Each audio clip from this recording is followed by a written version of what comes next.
Thank you, Senate President. And I rise in opposition to this bill, and I agree with what many of my colleagues stated. I think the people outside are having a very loud voice as well, and I support their effort to come to the state capitol and let their voices be heard, exercising their First Amendment.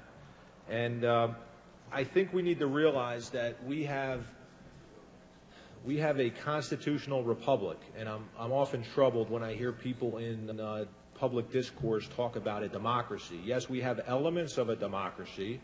We have a winner-take-all election system. We have majority rule in some instances. However, at the end of the day, the Constitution is the final law of the land. And it's troubling to have a governor here in New Jersey, Phil Murphy, who has openly acknowledged that he doesn't think a lot about the Bill of Rights and he doesn't think a lot about the Constitution. I think he owes the people an explanation, maybe say he misspoke, but he gave a horrible interview, extremely unwise statement to say he doesn't think about the Bill of Rights and the Constitution. Anybody who's an elected official, the first thing that you do is take an oath that's sacred to support and defend, preserve the Constitution of the United States and the Constitution of the state of New Jersey.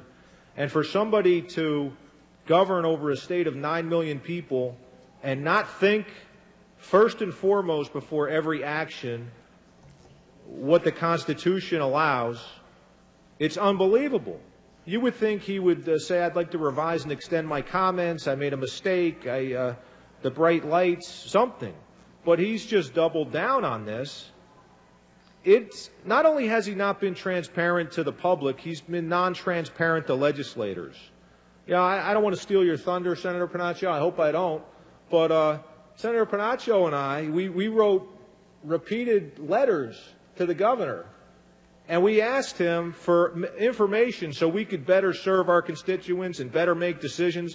And, you know, hey, Governor Murphy is real great sending you a text back, and he says, hey, Mike, how you doing there, buddy? God bless. We'll get the answer to you right away. Well, he's full of it. Hey, Governor Murphy, I don't appreciate it. I don't appreciate you stomping out my constituents by not providing the information that is requested. It's not funny. It's not cute. And you don't give me a cute response with a text. Give us an answer. We had letters over and over, Senator Panaccio and I. We would like to know what the PCR test specification is. Because if it's above a certain level of cycles, it's a bogus test. And that was the science. There's a lot of information that the tests were being cycled way above what they should be, making them totally inaccurate and bogus and giving false positives. That's just one example with Governor Murphy. I don't think he respects the Constitution. He was right. He doesn't think about it. Because I'm a co-equal branch of government. We all are. And he's just run over us roughshod, laughing and chuckling about it. It's not appreciated.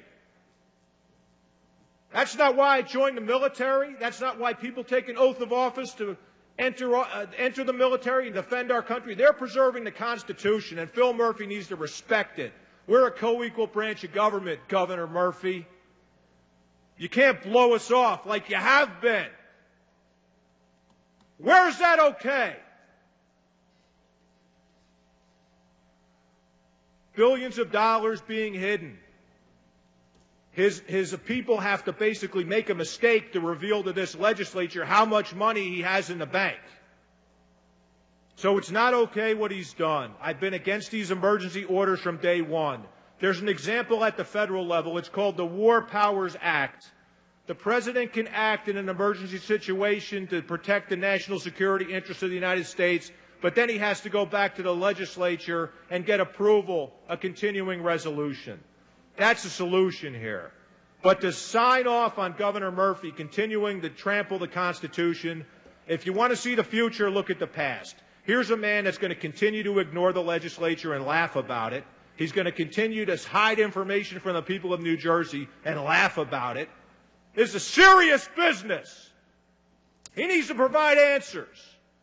He can come right down here and apologize to Senator Panaccio and me right now for not giving us the information we requested, Governor Murphy. So it's crazy to think that I would vote to allow this man and his capricious and arbitrary behavior to continue to have any more power than he should. The Constitution, the legislature is the first article of the Constitution. That's because it's supposed to be the chief policy-making branch in the government. The executive branch is supposed to execute the laws. They're not supposed to make the laws. You're not supposed to be judge, jury, and executioner as Phil Murphy has been. Hey, I wrote an executive order. Now go out and arrest this man. I'm sorry. It doesn't work that way, Governor, in a constitutional republic. So thank you, Senate President. And I strongly urge anybody who's taken an oath of office that supports and defends the Constitution. We have unconstitutional government here in the state of New Jersey. Make sure you vote no on this bill to preserve our Constitution. Thank you.